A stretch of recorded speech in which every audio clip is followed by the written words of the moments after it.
नमस्कार, नीलम फॅशन क्रिएशनमध्ये तुम्हा सर्वांचं खूप खूप स्वागत आहे।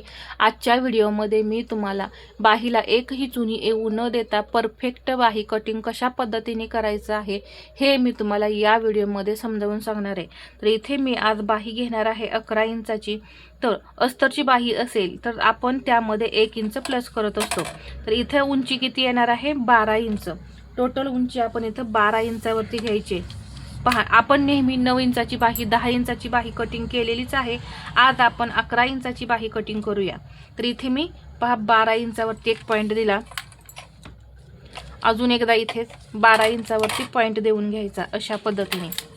आता ही थोडी जरा जास्तच लांब बाही येते, तर आपण इथं कॅप हाईट जी आहे ही थोडी आपण वाढवून घेणार आहे। तर पहा, उंचीचं मार्किंग झालं। आपण सर्वसाधारणपणे 10 इंचाच्या बाहीपर्यंत किती कॅप हाईट घेत होतो? 3.5 इंच। तर इथे आपण आता घेणार आहे 4.25 इंच।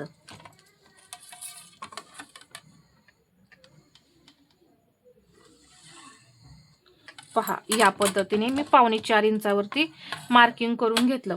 तर लक्षात ठेवा, उंची आहे 11 प्लस 1 12 इंच आणि इथून घेतलेलं आहे आपण 3.7 म्हणजे 4.25 इंच। आता ही जी बाही आहे साईज कोणती येईल? 36 समजा। 36 मध्ये आपला मुंडा घेर 8 इंच आला।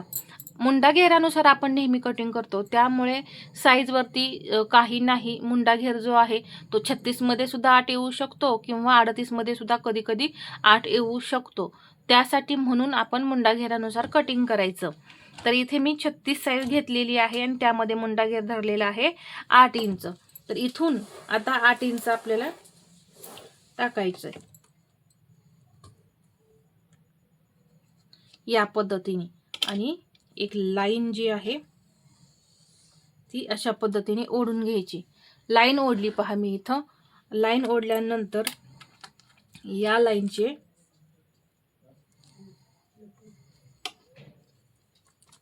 समसमान 4 भाग करून घेणार आहे। तर इथे 2 भाग तयार झाले, 2 भाग तयार झाले। परत हा एक भाग जो आहे त्याचा परत सेंटर करायचा आणि हा एक भाग आहे त्याचा परत आपल्याला सेंटर करायचा। अशा पद्धतीने समसमान 4 भाग तयार करून घ्यायचे। असे तुम्हाला जमत नसतील तर तुम्ही काय करायचंय, टेप दुमडून याचे सेंटर करून घ्यायचं आहे। इथे घेतलं मी 1 इंच।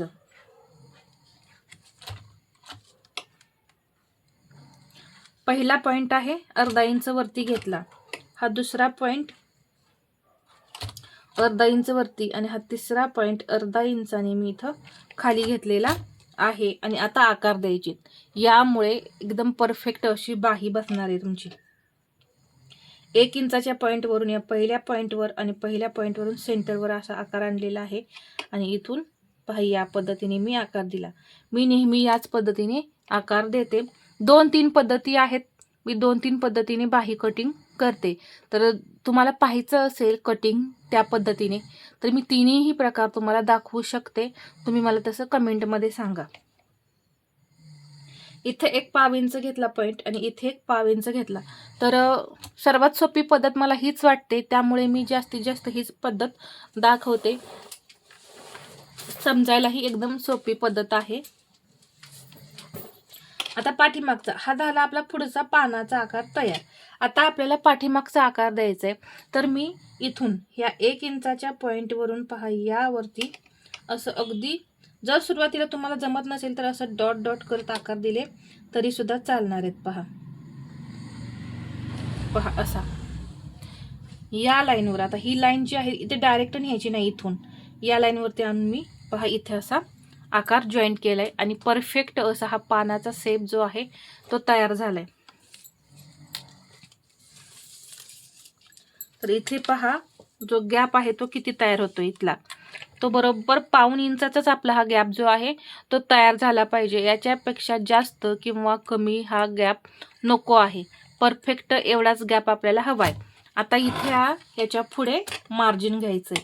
तर मी 1.5 इंच घेतलं, इथून घेतलं मी 1.5 इंच। आता इथे 5.5 इंच मी दंड घेर घेते आणि याच्या पुढे हे 1.5 इंच मार्जिन।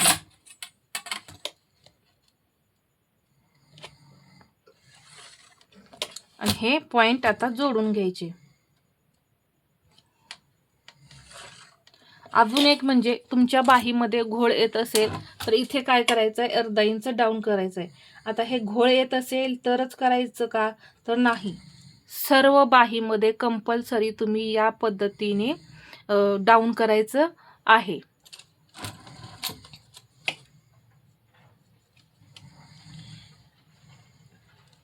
पहा, असा हा पानाचा शेप जो आहे, हे पॉइंट घेतले की परफेक्ट येतो, कुठे कमी जास्त असा नाही होत.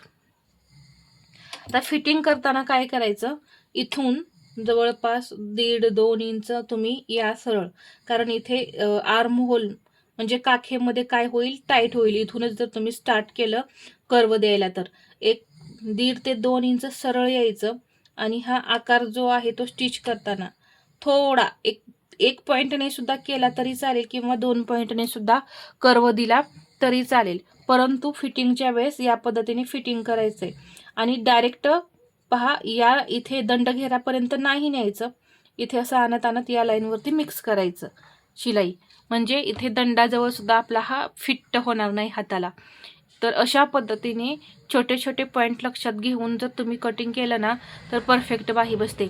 आता इथं हे आपण का अशी शिलाई द्यायची, तर इथे पहा लांब बाही असल्यामुळे इथे अंतर कमी पडतं, इथलं अंतर कमी असतं आणि आपण सरळ शिलाई मारतो, त्यामुळे काय होतं, इथला कपडा जो आहे तो लूज पडतो आणि मग इथं फुगा येतो. तर ते फुगा येऊ नये यासाठी आपण या पद्धतीने थोडी अशी आतून शिलाई द्यायची. जर एकदम परफेक्ट फिट्ट बाही घातली तर चुनी नाही पडत, थोडीशी लूज वगैरे घातली तर 1-2 छोट्या छोट्या चून पडण्याची शक्यता असते, परंतु त्या जास्त दिसून येत नाही. पण खूप मोठ्या जर चुन्या पडत असतील तर तुम्ही अशा पद्धतीने मी जसे आकार सांगितलेत त्या पद्धतीने कटिंग करायचं आहे आणि शिलाईसुद्धा याच पद्धतीने करायची आहे. तुम्ही एकदा नक्की ट्राय करा आणि मला कमेंटमध्ये सांगा तुमची बाही कशी तयार झालेली आहे. तर सर्वात पहिल्यांदा आपण काय घेतलं, बाहीची उंची घेतली, परत कॅप हाईट घेतली 4.25, इथं मुंडा घेरा आहे 8 आणि दंड घेरा आपण 5.5 इंच घेतलेला आहे आणि इथे 1.5 इंच शिलाई मार्जिन आहे आणि इथे सुद्धा 1.5 इंच आपलं शिलाई मार्जिन आहे. तर ठीक आहे, एकदम परफेक्ट असा हा डायग्राम आपला तयार झालेला आहे. तर अशा पद्धतीने इथे 36 साईजची बाही जी आहे, लांब बाही, मी एकदम परफेक्ट अशी समजावून सांगितली आहे. तर आजचा हा व्हिडिओ तुम्हाला कसा वाटला आहे मला कमेंटमध्ये सांगा आणि व्हिडिओ आवडला असेल तर लाईक करा, शेअर करा आणि असेच नवनवीन व्हिडिओ पाहण्यासाठी आपल्या चॅनलला सबस्क्राईब करायला विसरू नका. धन्यवाद.